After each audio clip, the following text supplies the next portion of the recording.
You go first. Ladies first. Oh, okay. My name is Lizzie Okoro Palafox.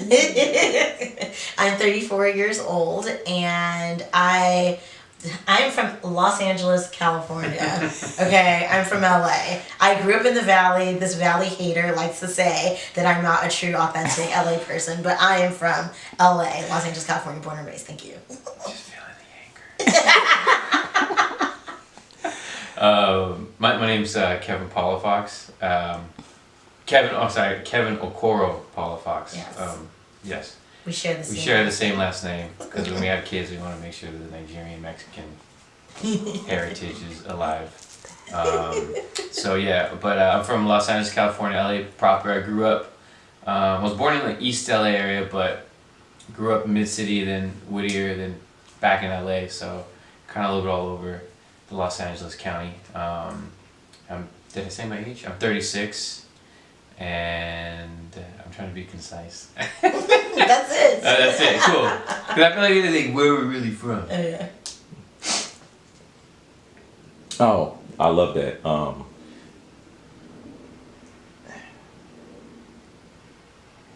So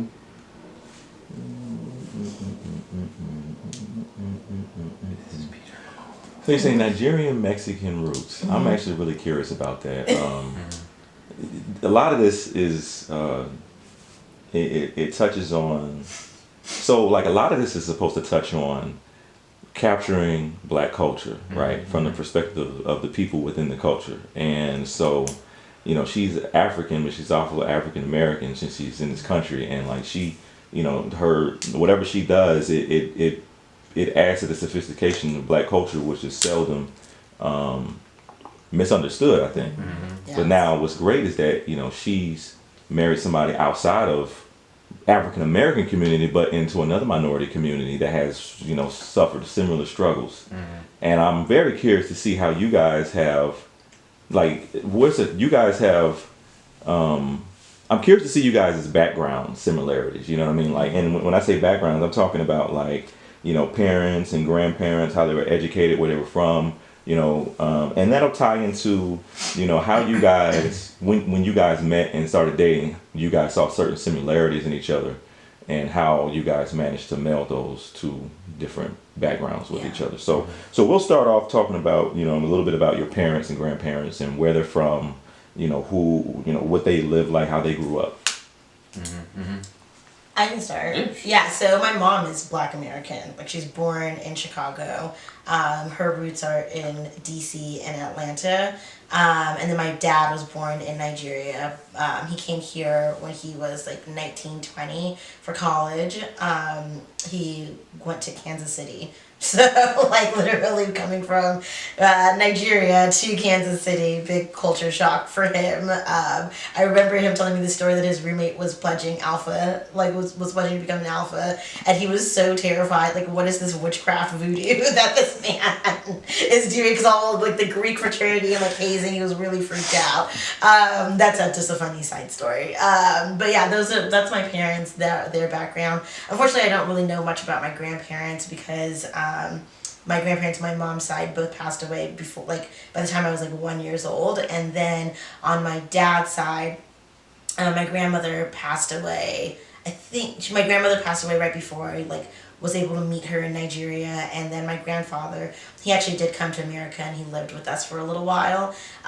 So yeah, so I did get to know him and that was fun. But he didn't speak a lot of English, and there's a little bit of you know, the language barrier there. I could kind of understand Igbo, but I don't speak it myself. So yeah, that's their background. And then and my dad's from Mexico.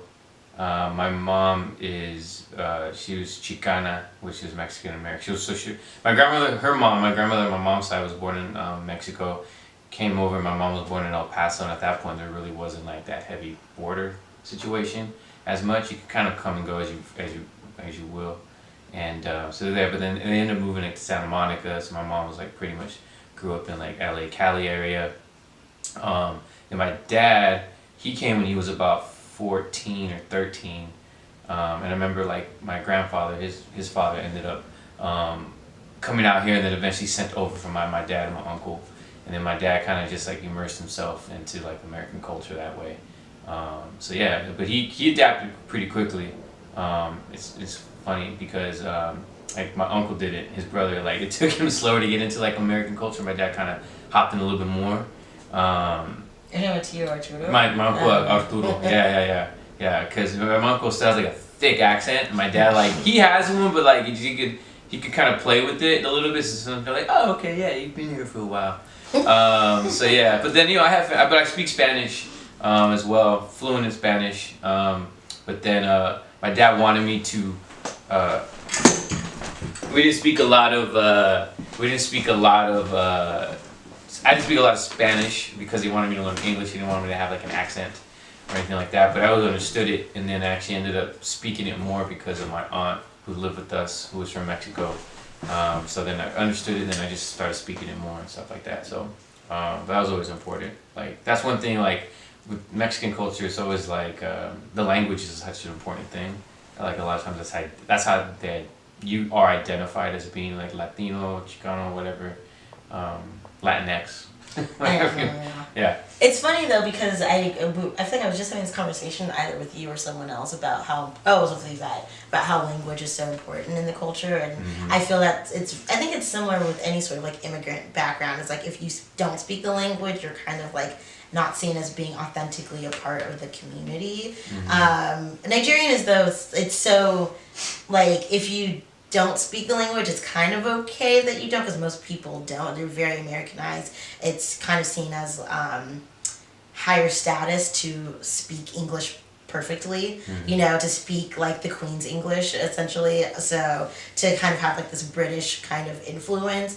But I've always felt like, damn, like that sucks that I don't speak the language, that I don't have that tie to the culture that you do. I feel like that's a source of like pride for you, is having the language affiliation, or most people who are Latino and or Latinx, excuse me, who can speak the language. And I think too, even as a Black person, like just generally speaking, the fact that like we've been stripped away from our culture, you know, and our heritage, and we don't know anything, and we don't know, you know, we don't have a language, and we obviously have Black American culture. That is something, but to not have that tie, that historical tie, or not be able to say, yeah, you know, this is where my great-great-great-great-grandparents came from, whereas my, you know, white friends, Asian friends, Latinx friends, Middle Eastern friends can all look on a map and say, yep, I know exactly where I'm from. I can show you pictures, I can show you history and artifacts and things like that. So I'm kind of getting off on a tangent, but yeah. No, I'm with you. And then that kind of goes into the next part about, you know, traditions. And it's very interesting for the two of you because I just identified that, you know, both of you have an understanding of like what it's probably like to be an immigrant. And so what it's like to maybe have different cultures, and then melding them into one, and then having people, you know, in your family who are deep into that culture, even to the point, like you said, you had your grandfather who you didn't necessarily understand what he was saying, even though he's your grandfather, and so you obviously weren't raised on that language. But did you practice the traditions of that culture, and did they kind of spill into, you know, your African American kind of upbringing, and kind of the same for you? Did you hold on to traditions from your culture, and then did they spill into your American upbringing? Yeah. I think there's like it's the way of thinking called Spanglish, where it's literally you speak English Spanish, so you will like either mix your Spanish with English words, or you'll combine English and a Spanish word. So like you'll say something like "I'm in the TV right there, pásalo," or something. I don't know, like, or you can't pass a TV like that. But you know, anyway, like saying something like that. I think that's like that interweaving of the language is like it kind of hits on that point as well. And also, you know, we're literally like 100 and something miles from the border. We're so close to Mexico, so I think there's also like a stronger tie to like that community as well. And we're also, you know, seeing on the news everything that's going on because it's right there. There are people here who are affected by it, and so there's always like that awareness of it, I feel, and you know, it's an important part. I think especially with like Nigerian Mexican culture, I see a lot of similarities because there's a pride thing and claiming where you're from or claiming your heritage. And I feel like I also, like you said earlier, like with the language thing, like even though the language isn't there, like you still claim it like really hard. Where I feel like with a lot of Hispanic people, like if the language thing, if you don't have it, it's harder to claim. Or because I think like a lot of like Latin people, they can pass as other as well. So it's like the claiming thing. Some of them really want to claim. Why you might not even know if they're from there. But that's why it's always important to interweave it. And in traditions, like I predominantly went to schools that had like a majority of like Hispanic students. So like there was always like folklorico, mariachi groups or something like that were always around, or we always were aware of it. Or like pretty much the majority of like the students, either like their parents were first generation or their parents were from like South America or Mexico or something like that. So it was always very in your face, conscious. You're very aware of it. So that was always like it's always immersed, and it still is. Especially that's why when I grew up in Mid City. So I love the area. That's when we moved back. I like love the area a lot, just because I grew up. It's predominantly like Mexican and black. And so like that's just like you go around, you can't go to that type of grocery store like 2-3 miles north of here, or you can't get that same food and that stuff. And so that's always important to me to kind of be surrounded by that, because it also still connects me to my roots as well. It's easy to get lost in a place like LA. Everyone's like coming in from different places, and they do appreciate those foundations, but at the same time it's like you go literally 2-3 miles north or 4 whatever, then it kind of gets lost. That's true. But it depends. There's pockets, but then you go to North Hollywood, then it's super heavy again. So it just really depends. So yeah. Sorry. No. What was the question? I'm just like, how have I interwoven my... Well, first of all, do you celebrate any... the traditions. Yeah. Sorry. Yeah. Yes. I mean, even when we got married, so one of the Igbo traditions specifically, so I'm from the Igbo tribe, so in Nigeria.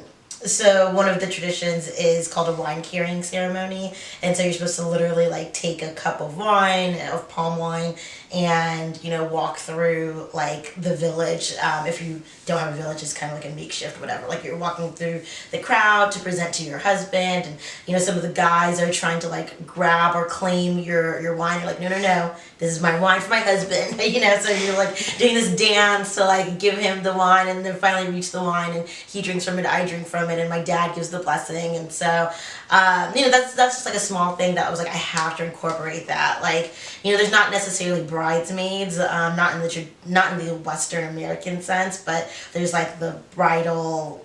It's called like asoebi. But anyway, it's just like these women around, and so all of my bridesmaids like wore the traditional headdress, which is called a gele. And so, we did like that kind of thing. And just growing up, I mean, I grew up in the Valley.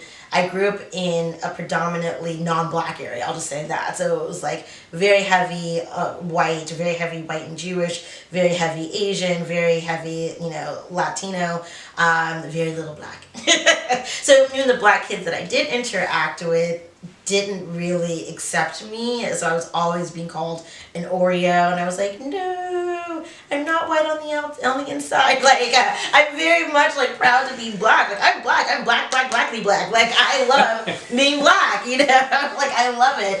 And so it really hurt me, but I think because growing up I was so rejected from the Black American community, I really clung to my Nigerian roots, and I grew up in an also like Nigerian household, obviously, with my dad's Nigerian friends, and, god brothers and god sisters and aunties and uncles, and, everybody's your auntie or uncle. So I very much clinged to my Nigerianness, and incorporated all those traditions, ate all the food all the time. My dad cooks traditional Nigerian food, like, all the time. Like every day for himself. I was eating the foods, I was going to the weddings, I was going to the baptisms, I was doing all of those traditions for sure.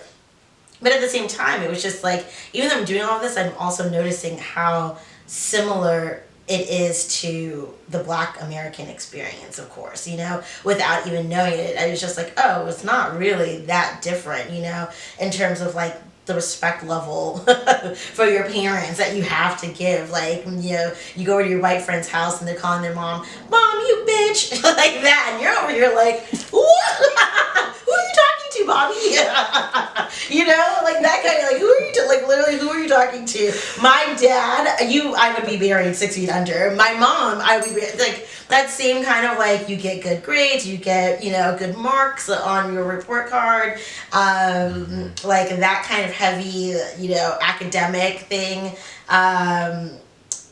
just like family being the center of your world as well, which is something that I actually found was the difference between like black people and white people. Honestly, it's like family is the center of most immigrant communities, right? It's like you hold on so dear to your family, and for them it was kind of like, fuck my parents, I'm trying to divorce my parents. You know, like that kind of thing. So I don't know, I'm kind of getting off on a tangent, but I also feel like I like the immigrant culture in general. I was able to connect with other friends who were first generation children very hardcore, but I also still was like very connected to being black. Sorry, were you just No. It was just funny because it's like when you say like the family's the base. There's a few things you said, like the family was the basis and the root. We just had Thanksgiving, so we went to Thanksgiving at my grandmother's place, and then we went to her Auntie Pam's in Carson, and then and you know it's funny because we had some friends over who didn't have a place to go, and I was like apologizing to my friends. I'm so sorry. There's typically like 20 people here. I don't know why. Like there's typically like 30 people here for Thanksgiving. I don't know why there's only 10. But like 10 is like a full party for some people. But I'm like, damn, everyone's at their respective like other, you know, their spouses or their boyfriend or girlfriend's place right now. So like that's the important thing when you're talking about like the, especially like with black culture, but also Mexican culture. That was one of the parallels we always talk about was like family is an important thing. Like your cousin's not your cousin. Your cousin's your brother. Like your best friend. Your best friend. My cousin was my best man in the weddings. But yeah, and then you know it's funny. Yes, something about the wedding that's so funny. The wine carrying. Yeah. But no, it's so funny because it's kind of like I feel like it's like a testament to our relationship because we got married in Mexico, in Merida, and then which is like 3 hours from Cancun or whatever. And it's so funny because we're doing Nigerian traditions in Mexico, and it's funny because I felt like the wedding planner was looking at it like very amazed, like wow, you know, with the gay ladies and all that stuff. She was like, I've never seen this before, you know. But it was really cool just to experience that, you know, because you know it's like, and the funny thing is everyone had, did you pick it because your family's in Mexico? I'm like, no, she found the spot. We were gonna do it out here, but it was just really really cool because you know it's once again it's a reminder of the marriage and the interweaving of the cultures in a way like that. So yeah, but I just wanted to talk about that. But yeah, the family as a basis is important. Yeah, and then we went to her aunt's place. They were definitely like, and then I feel like there weren't even as many people there this year, but I mean, it was still a lot of people. But that's the important part. Yeah, like your cousins, your aunts, your uncles, you know, they have to be there. It's weird if they're not there. That's so important. And I think that's just so important in both cultures. Yeah, because you had asked a question earlier about like similarities and stuff like that, and parents like, or when we met and stuff like that, or why, how we probably connected, or something along those lines. And because we met in New York at a friend's birthday party. We went to the same college, never met each other. Randomly have tons of similar friends. Don't know how we met. How we never met. We never have met. Like dozens of the same friends. Yeah, it's crazy because one of her friends, she was a bridesmaid at one of her best friend's wedding, and I knew all the groomsmen for the most part. Like maybe like one guy I didn't know, but I knew all the groomsmen. And I knew the groom, all the grooms. They're like, Kev. I'm like, yo, like how did I not? How did we not know we each never other met at school? In school and college, and then we met in New York, of all places. Randomly. And I was actually about to leave with my friend's birthday party. I was staying with my friend. It was her birthday, and I got extended because it was a hurricane that happened, and I just extended my trip another week. And then she was in law school at the time, and one of her law school friends I'd met like a few days prior. He comes in as I'm leaving. He's like, "Oh, I'll get another drink," and I'm like, alright, fine. And then like literally like 5 minutes later she walked in, and so that was like, you know. And that friend who was in law school, it was her birthday, was also one of my close friends. Right. And, yeah, and that friend officiated our wedding. Yeah, oh, sorry, my bad. Jeez. We always say wavelength, that's all. Anyway, just that, like, it was her birthday party. She went to UC Berkeley, which is where we both went to school, and he was staying with her, and so it was her birthday party. I came in as he was about to leave, and she was like, wait a second, do you guys know each other? We all went to college together. I was like, never seen this man before in my life. And he was like, yeah, no, I don't recognize her either. We just started talking, and then we ended up being in a long distance relationship for like 3 years. Well, like often. We had like a little break. But yeah, we, I think like 3 years in totality. Before I ended up moving out here. So I moved out here, and yeah, then we got engaged and we got married like a couple months ago. 6 months ago. Yeah, 6 months ago. Oh yeah, 6 months ago. Yeah, and she, I know, and she officiated. Our friend who introduced us officiated our wedding. Yeah. Since she's. But it feels like we just got, because we just came back from a honeymoon also. Yeah. So that's another reason why I feel like, did we just get married a month ago? Yeah. So yeah, and then then there was like, you had asked earlier, like, what was it, like, what did she like maybe about the car? I feel like it's my dancing. What did I like about what? About me, the initial was my dancing probably. No. Yes, your dancing really swept me off. It did! And I quote, I know you were a do. very nice I like to dance. and I like your dancing. I like your voice. And I guess my voice, yeah. But, okay, I don't know. I don't want to, you're probably going to ask this question, but I don't know. There was just, what was funny is when we first started hanging out with each other, he told me that his prior girlfriend was Nigerian. So I was like, oh, and that he had only ever, at that point, ever had black girlfriends. And so I was like, I literally said to him, like, is this a fetish? Yeah. Everyone always asks that, is it a fetish thing? And I'm just like, no, it's circumstantial. It's just like, I've tried dating. Okay. So you guys got into, you got into the fact that people asked you if it was a fetish for dating. Was it just black women or Nigerian women, or? It's just, I guess black women in general. Because, and the funny thing in my head, I'm like, but even before people would ask me, I'm like, damn, people probably think it's a fetish. I was like, damn it, it's like, no. But it was just like, it was always circumstantial, because like, I always end up, like, I've been on dates with like women of different like races and stuff like that and cultures, but it's just like, I ended up just being in committed relationships with black women. I've had 3 relationships in my life, like with the, you know, what was it, platonic? I don't know platonic. I don't know what the word. Like really, whatever. Romantic. The R word. Yeah, I've been in 3 romantic relationships in my what other kind of relationships? Yeah, like, well, you know, with the woman and stuff like that. And, but yeah, like I've tried dating like Latin girls, and it just never worked out. Or like I just got set up with the wrong like woman or whatever. Like there was no like clicking, or it just wasn't like, no, I'm good. So I'm also like very picky, you know, like because like I have to be able to hang out with the person. And I always told myself I want to marry my best friend, so that was always like my thing. And then that's something we always joke about. It's like and then I think like when we met in New York, it was just like a lot of similarities. That, you know, music. But she actually impressed me with her music choice a lot. So I'm like, yeah, this artist and that. She's like, I know who they are. I'm like, oh damn, I'm sorry. Sorry about that. And then, but then also humor,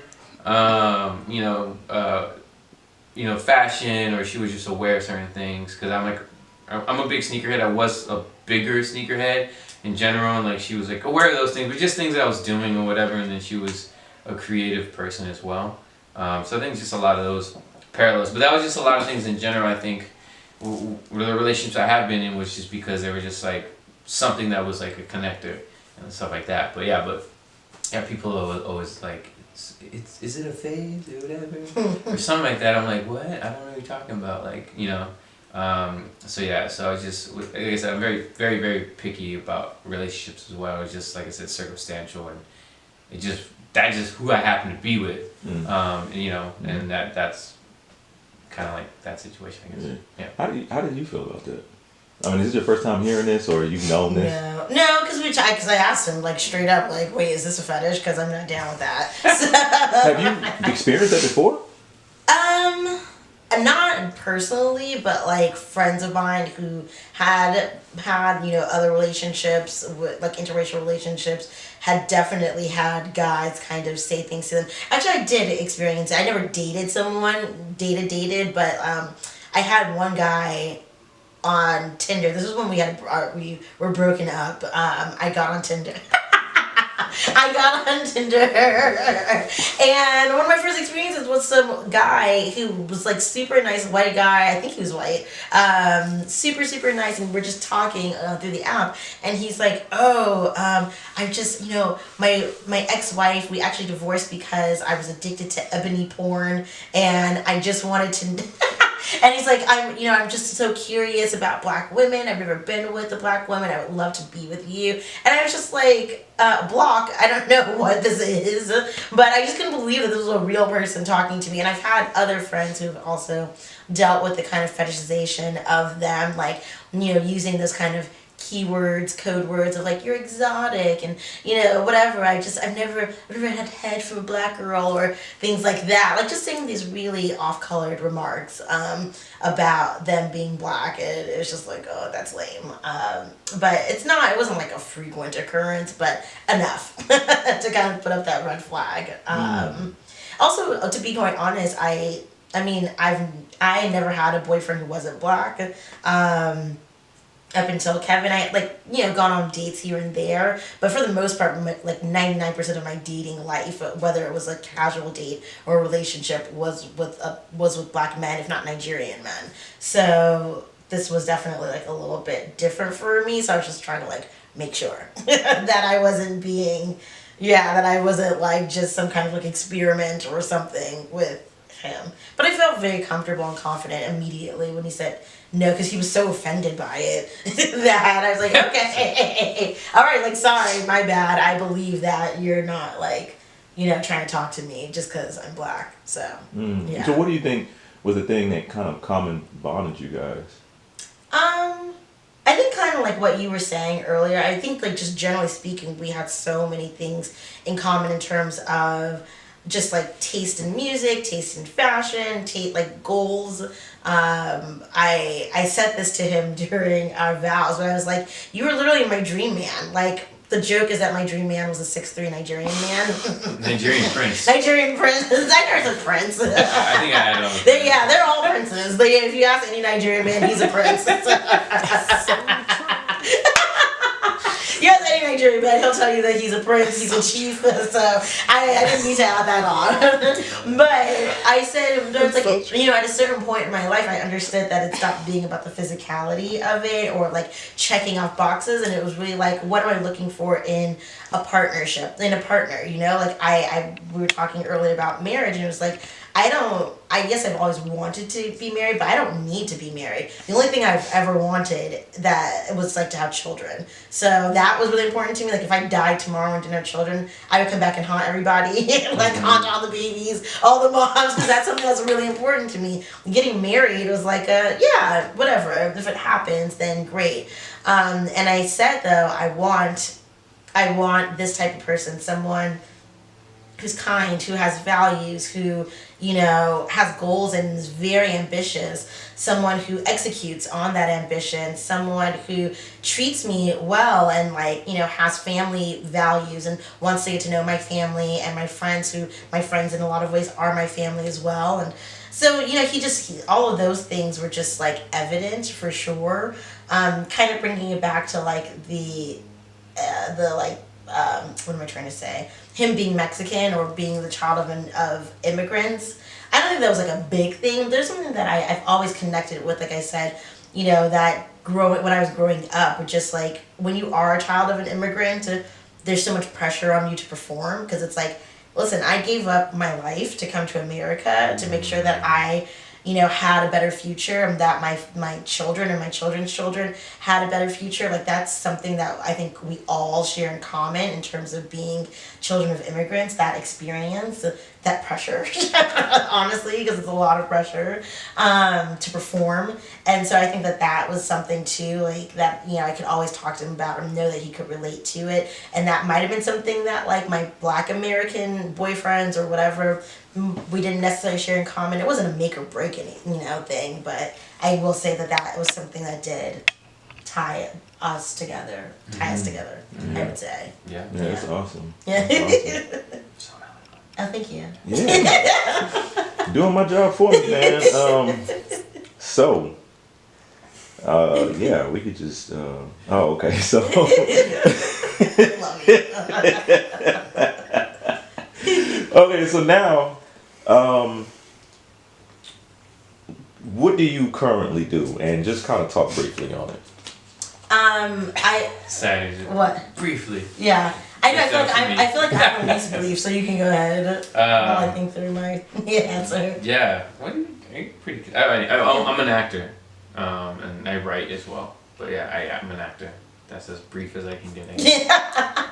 I am a freelance consultant. I do some business strategy. I am literally in the process of launching a new business. Like, I sunset one business that I had. I ran a media property. Also, I had a magazine, a creative agency arm, and a digital platform. I do the freelance consulting now, and I am starting a new company called Yes Rally, which is an app for women. So just like connects women with wellness tips and a personalized plan for them.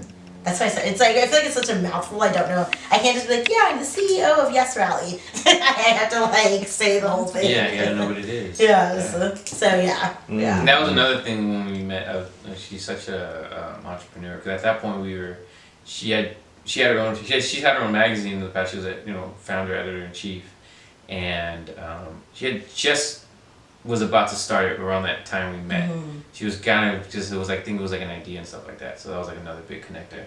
And I always say this, but he was a huge inspiration for me to actually like start it. I was trying to impress him. Partly, I was just like, oh, okay, well, I gotta impress this guy.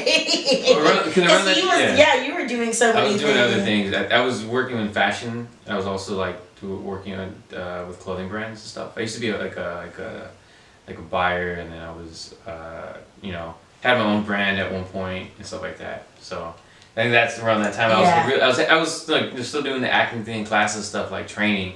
But I was like, well, what else? I got to do other stuff. So and that's kind of when I was really heavy. That's when we met. So because I stayed in New York longer because I had to visit store accounts and all this other stuff as well. Like I was in Connecticut, Philly, New York stuff. So yeah. But I'm glad I was able to snowball her whole career. All right. I'm glad. Give him too much credit. Yeah. Give me a little, I'll take it all. I'll take it all the way. Okay, so you guys, you mentioned something about him having influence on like kind of the direction that did I have my hand getting there? Oh, it's not. So you talked about him having influence on like kind of the direction that you kind of took some of your things, and you meeting her, and I'm guessing that that kind of helped maybe define or shape some of the directions you were going. Mm-hmm. Oh, for sure. So my question is, so how has, I guess, your collective history kind of shaped what you guys are doing now? Mm-hmm. I mean, go ahead, sorry. No. Do I need to define it a little more, maybe? No, we got it. I was paying attention to the hand. Sorry. I'm sorry. Yeah. Got it. Good. Should we keep going? Yeah. Oh, okay. Well, I can speak because I think like Kevin, like being with Kevin, he's definitely pushed me to just, I don't know, you've always given me the breathing room, I would say, to really be myself, if that makes any sense. Like I feel like you've always really encouraged me. You've been so supportive, whether it was you being emotionally supportive of my dreams, financially supportive of my dreams. Like he's always just been like in my corner for sure, just like helping me get to where I am. And I know for a fact that like I owe who I am today to two things: New York City and Kevin Palafox. So, and I really do mean that. Like, I think, like, my experience just... Are you going to cry? No. Are you sure you didn't cry? I'm holding it back. He's a big crier. You pull on the heartstrings, man. I see the little rim. I see the rim. But yes, you just always have supported me. So I don't know how else to really say it except to say that, like, and that's why and how I know. Again, another reason for me is, like, just being stronger together. Like, to me, that is the purpose of being in a relationship. It doesn't even have to be marriage, but I definitely think, like, that's the point of being in marriage, is, like, having that long-term support system, having somebody in your corner that you can depend on, who is loyal, and vice versa. Obviously, it's not just, oh, we're only in this relationship because he gives me all these things. It's like, it feels great to also be able to reciprocate that and, like, see his dreams through, and, like, you know, when he's having a shitty day, like, be there for him. You know, I hope I'm there for you. You know, like, it's just like that chemistry, that magic, and it just, I don't know, I can't, it's hard to qualify with the words, because it's such a great feeling that I hope that most people can feel, whether it's a romantic partnership or not. Like, to know that at the end of the day you have someone who's really rooting you on, just makes you want to, like, do everything you can to be the best version of yourself. Like, and that's just, I love that.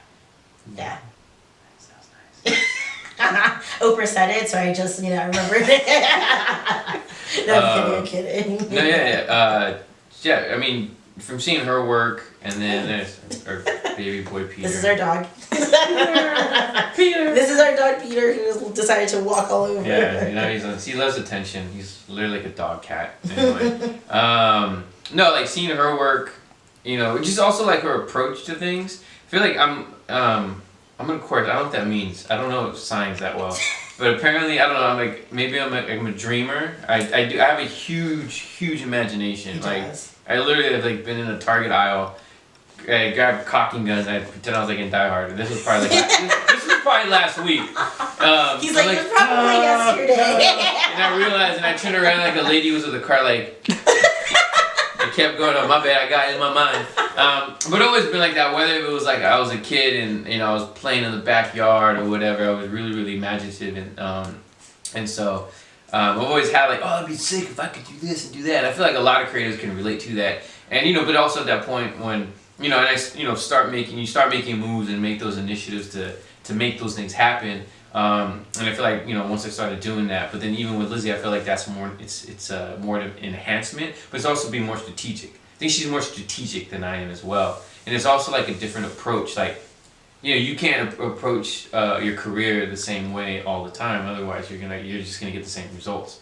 And I feel like, from one thing, just seeing how she has a really, like, great eye for, like, design, because she would, like, do the layouts for the magazines, as an example. It's like, it's so, like, nice and beautiful and pretty, and just like, it's just like, damn, like, I need implementing that kind of work style into, like, my career, my life, and stuff like that, and just that aesthetic, and being more concise, just being a little more straight to the point, like, just go do it.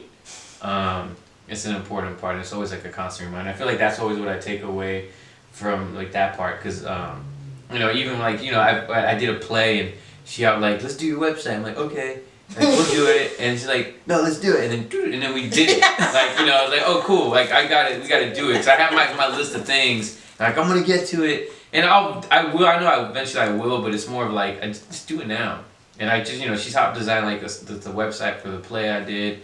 She's helped, like, do tons of little things. Like, little big things, you know what I mean? Nothing's little. No, but, but yeah, and so, like, it's just like that partnership. I know I could ask her, like, all the time. I could spitball, but, like, hey, what do you think of this? Or what do you think of that? And then, like, it's just like with anything, though. That even if it's, like, your partner or not, like, you of course take their suggestions to heart, but at the same time you gotta, like, also so you gotta follow your path. There's been times she's suggesting, like, I'm totally gonna change all of it. Other times I'm like, no, I don't like that, but I'm glad I asked you, kind of a thing. But knowing that you have someone to talk to all the time about that. Like I'll if I'm not home and like I'll call her 30 minutes later, like, what are you doing?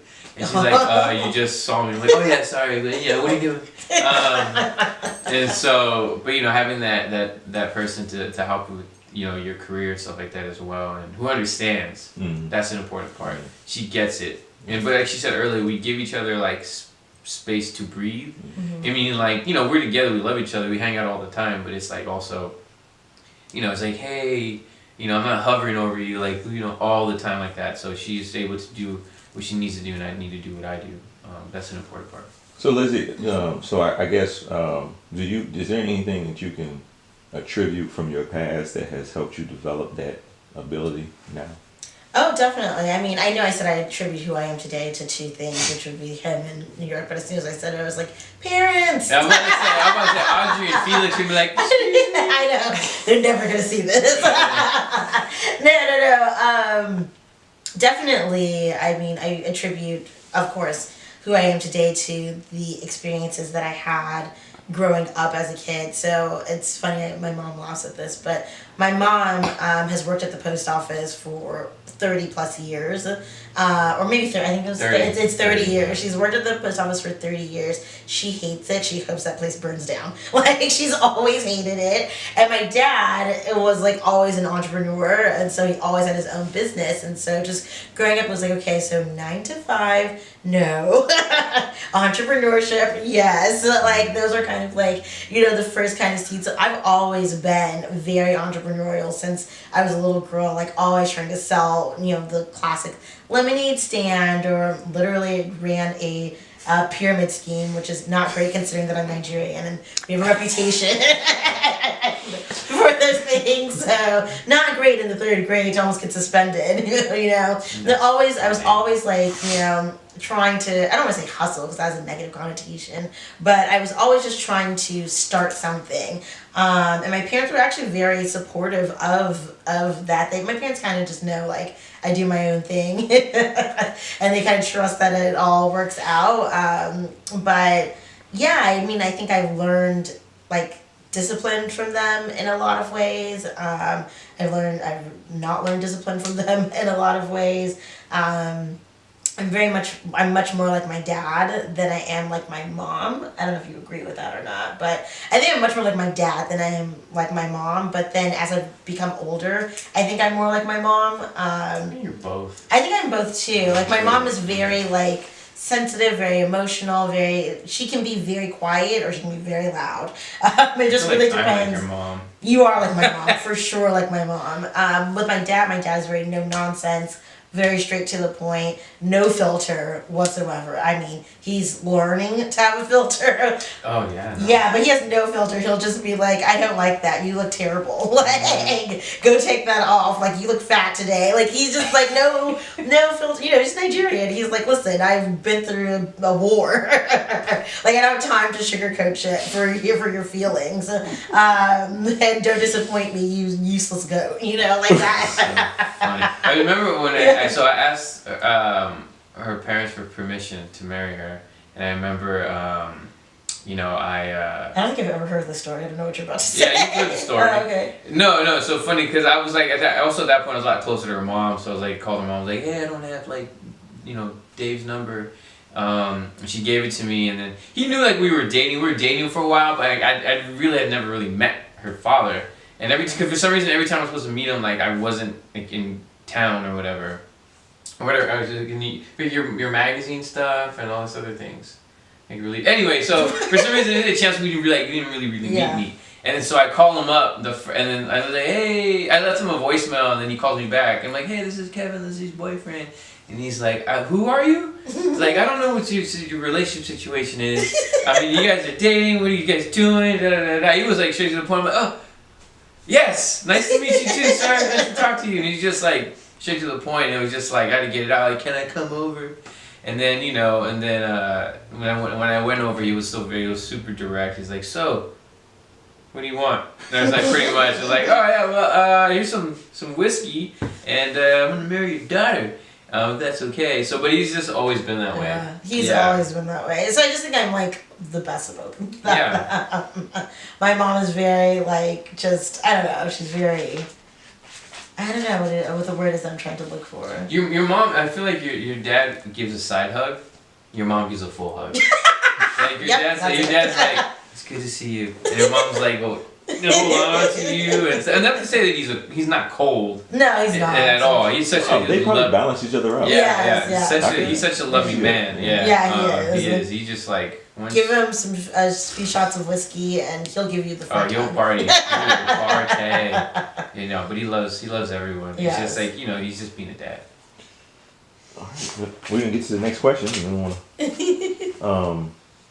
We can talk all day. Yes. So there's, okay. So how has your art and music taste blended, and how has it affected your identities? How has the others' art and music taste or cultural, you know, art and music taste like affected like your now, you know, identity? Let me answer that question. The thing that the camera can't see is that Star Wars poster that literally has been the source of an argument. What is that? I don't know what that is. It's David Hockney. He like puts up these things that are just like, what are we even talking about? So I'm guessing you put those two up behind you. Okay, so don't look at those because it's like falling apart. I was actually meant to take them down before you got over. They're But yes, they were until she put something else. Yes. I mean, our musical tastes are the things that like blend are completely the same. I would say, for the most part, I think you like a little bit more like I don't know, Mighty Mouse or whatever. I don't know what kind of music, Neon Indian. I don't know what kind of music that is, like a pop, EDM. Yeah, I mean, I listen to like everything, but but we've also like had a lot of similarities. Like, there's just like music wise, like it's very rare for her to listen to something and be like, I don't. I love trap music, so like I mean like I like a lot, like to the point where my friends are like, what is going on? Because they don't listen to the same music that I listen to at all. So I really love like Southern rap, Cash Money, you know, whatever, like 99 2000s. Like yes, I love Big Frida. Like I love bounce music, like New Orleans bounce music. I love that. So it's very rare for me to even find people who love it as much as I do on it, who live in LA, I would say. So I very rarely get to like even hear that music or whatever. It's rare that I get to go out and hear that music. And have like people who like it just as much as I do. But then for the most part, we have like, I mean, I listen to rap, I listen to pretty much everything. I think the one thing way that you've influenced me is I definitely listen to more like Mark Anthony and like Latino music, like classic kind of. Oh my God, what is that man's name? He has like blue eyes. He's Latino. Juan Gabriel, I want to say something like that. You're talking about Luis Miguel? Luis Miguel, I'm sorry. Like I listen to, yeah. I would say that you've increased some of the amount of like Spanish language music that I listen to. Like I really, really love it. I've always loved it, but like I really love it now. I know more artists. I add more artists to like my Spotify playlist. And you definitely listen to a lot more Nigerian. I mean, I don't think you ever listened to Afro beats or Nigerian music before. No, definitely not as much at all. Did you listen to it at all? I would listen to it because I would be around people who played it. It wasn't like I was playing it all the time. Yeah. But then I'm like, and then yeah. So like sometimes I'll watch YouTube videos to learn Nigerian dances. Okay, I did not know that. Yeah. There's a lot of shoulders. There's a lot of shoulder movements. There's a lot of shoulder movement. A lot of shoulders. Yeah, but yeah. So. Our art tastes, I don't think have blended though.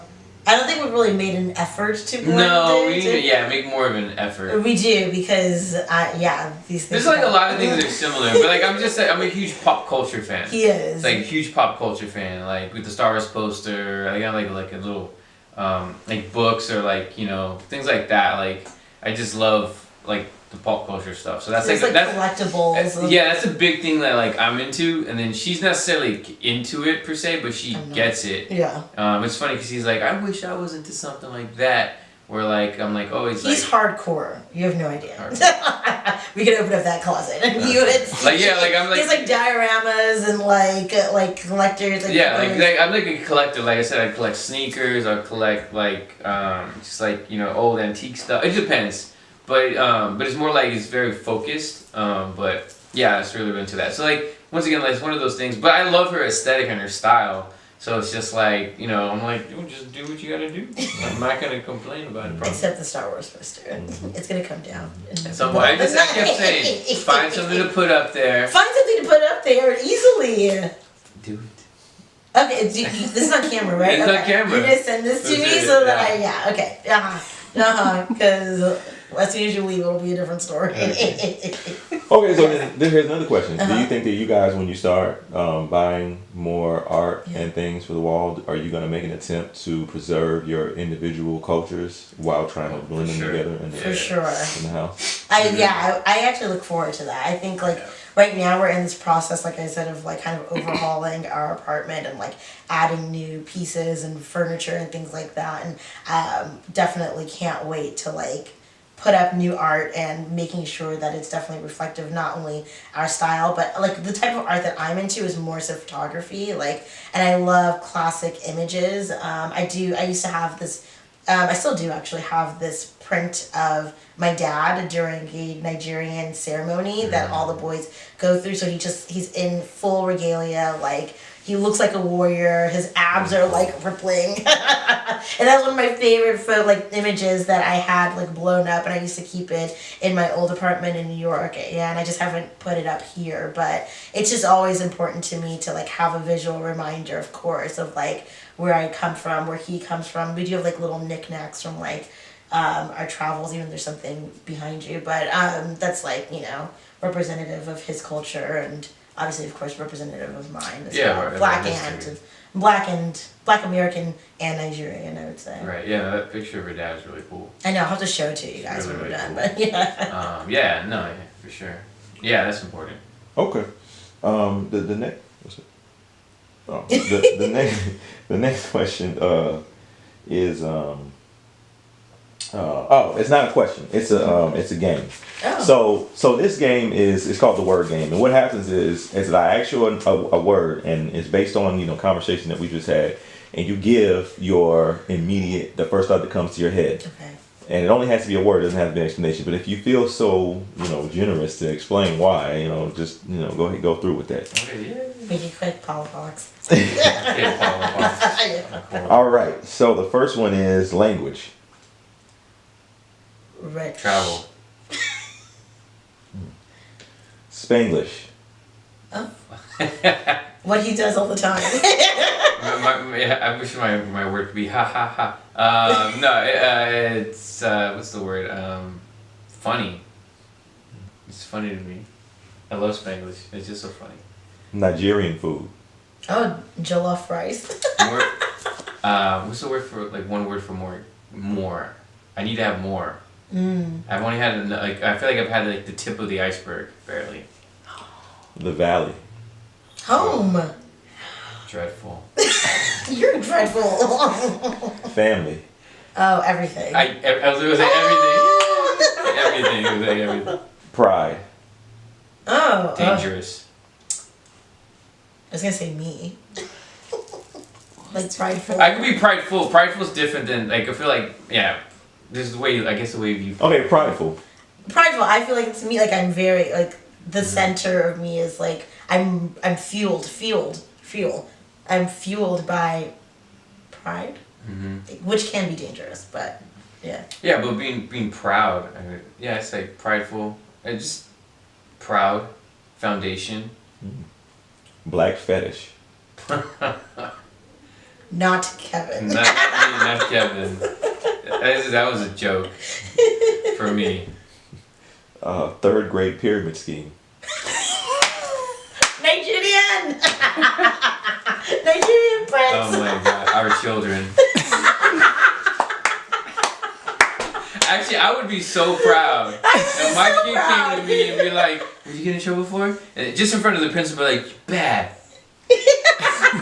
I like the way you're thinking. Not that way, but I like the way you're thinking. Keep your head in the game. I like that. Yeah. All right. So the last question is, Yes. if you could be portrayed in a painting, and what I mean by, and I'll explain portrayal a little better. It's really just how you are. Like you've seen portraits in like galleries, and you see like people standing and doing weird stuff. That the way that they're standing, the way that they're looking, how they're looking is like the portrayal. Everything around them is separate. So again, if you could be portrayed or you're going to be portrayed in a portrait, how do you want to be posed? Opposed. Riding a stallion. I'm joking. No, I don't know. I think like in a regal manner and like something that feels historic. Just because I've always loved those like old portraits, like family portraits. When Everyone like always sitting just in the chair, yeah. Not that they looked unhappy, but they always just looked so dignified, and they always looked so like. I think that's kind of what's missing now is like this kind of like regality. I don't know what the word is. Yeah. Okay. Yeah. Like them, like just being regal and like taking pride in your appearance and really dressing very neat. Your hair is neat. Your clothes are neat. Everything about you just looks like you took pride in your appearance, and so like that's what I always got from those like portraits, like in photographs. So that's what I would want, but not necessarily like a background or anything like that. Or yeah. Yeah, I don't know. I guess it's a good question. I thought about that. I feel like in the moment. That's the way I would like to whatever it is, because what you're posed to be in the moment. I don't. That's the like. Doesn't really answer that question. Then I guess. I don't know. My pose. It depends. Like it depends what you're doing in the moment. Yeah. That's tough. I guess sitting down. I don't know. I don't know. This. Yeah, like something like that. Just something that like whatever pose I'm in, it has to be something like naturally what I just do. Authentic. Yeah, authentic. That's the word. Thank you. Yeah, something authentic. Something like. Or I'm not like I'm trying to force my posture like that or anything like that. Just like me being in the moment as is. Yeah. Those are two totally different things. Sure. I'm like I want to be like this. Yeah, but if that's being authentic, no. yeah. That's not being authentic to me. No, it can be.